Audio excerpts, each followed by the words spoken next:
lot about fostering, but what about adoption? People do that too. It's okay.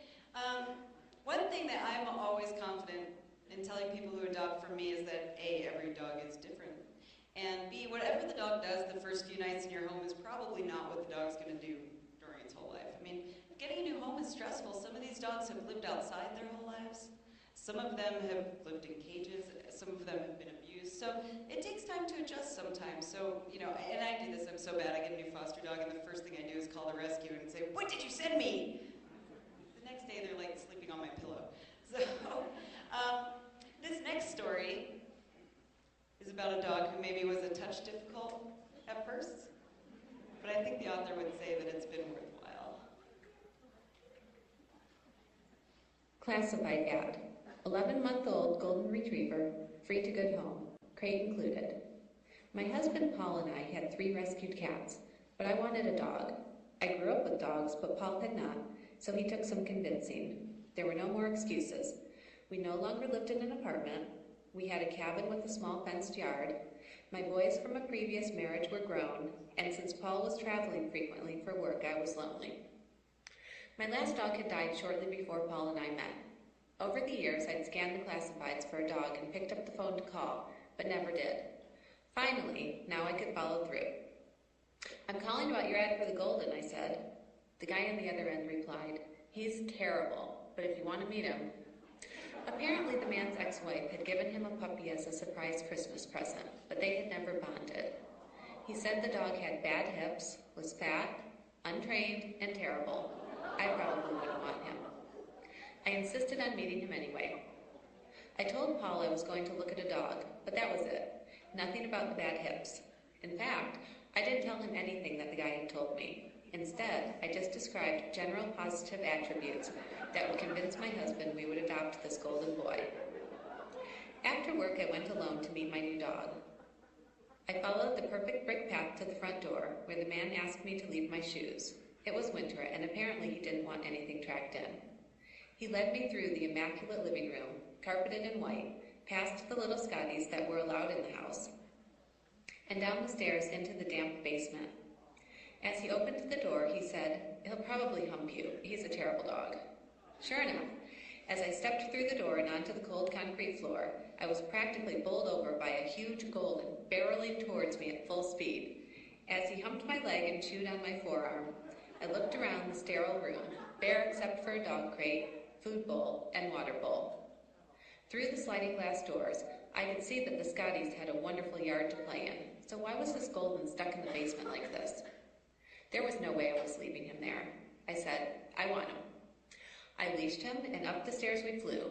I almost fell as he pulled me along the icy path and then screeched to a halt at the car. I opened the door and said, "Hop up," but he stood his ground and wouldn't get in. The guy said, "I never took him anywhere," and just went back in the house, leaving me to shove this obese golden into my back seat by myself.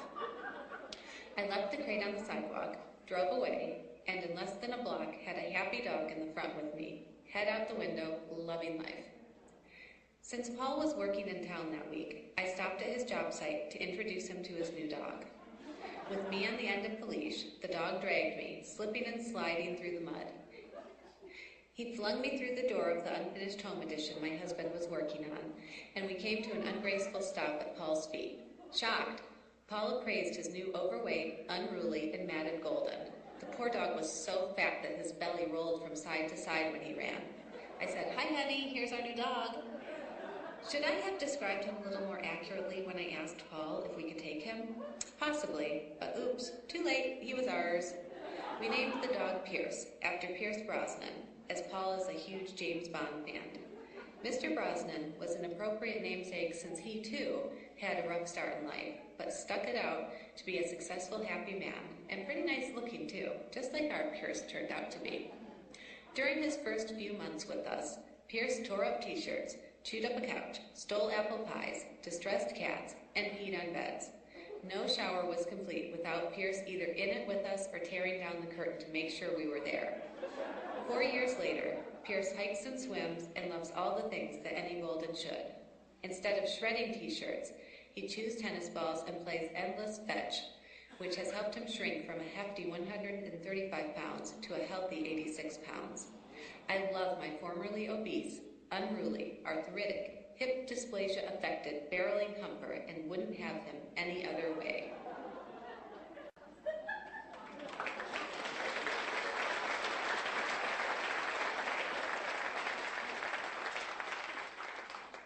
You know, I think the author will come down and tell us that it's all been worthwhile. Shireen? Shireen, come on down, tell us it's all been worthwhile. All right.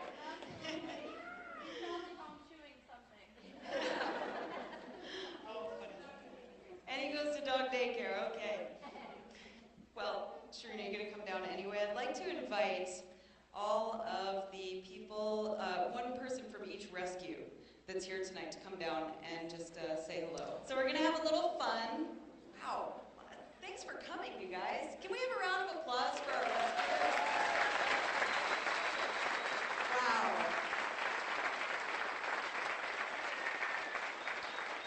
Some rescuers do a pretty good conga line around the stage. No, Craig will kill me.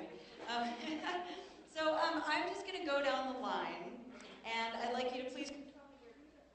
Oh, I picked the microphone up. I promised Craig no one would be dancing.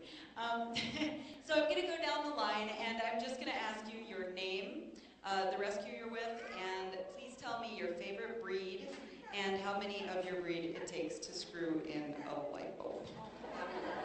National Mill Dog Rescue. Greyhounds would just look at it and say, but it's not moving. Why should I bother? Hi, my name is Liz Stengel. I'm with Retriever Rescue Colorado. And I would say it takes 1,407 retrievers or retriever mixes to change a light bulb, because I'm pretty sure every dog that we rescue would love to help us out with that. My name is Zach with French Bulldog Village Rescue. Frenchies don't do light bulbs, they leave it up to the English.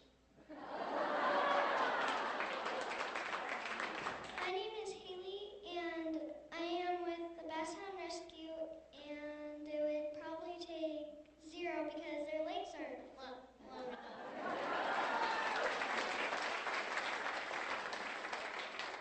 I'm Beth Parker with Coast to Coast Dachshund Rescue. We rescue dachshunds and dachshund mixes, and it would take 52 stacked. I'm Ellen Manuel. I'm with Breeder Release Adoption Services. And how many Yorkies does it take to change a light bulb? I'm scared. I'm scared. I'm so scared in the dark. Go get that boxer to do it.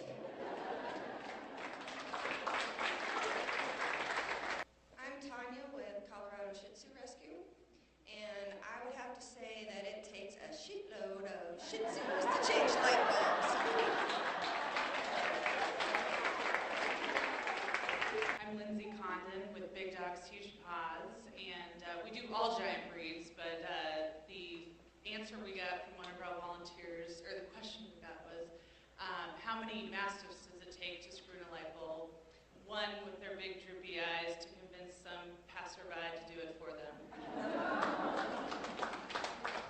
My name is Dan Ante. I have a group called Pitbull Advocacy and Education. I'm also here representing Longmont Humane Society.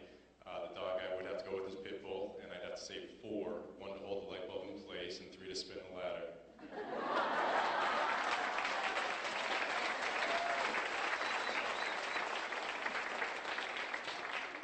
Thanks, guys. So I thought this would be a little bit of a fun activity because it tells us a little bit about the breed, and that's one of the most important things, right, guys, when you're looking into getting a dog, is understanding what you're getting yourself into, right? So I had a little prize for the funniest joke or something, and I think everybody would agree that it's okay to give it to Haley.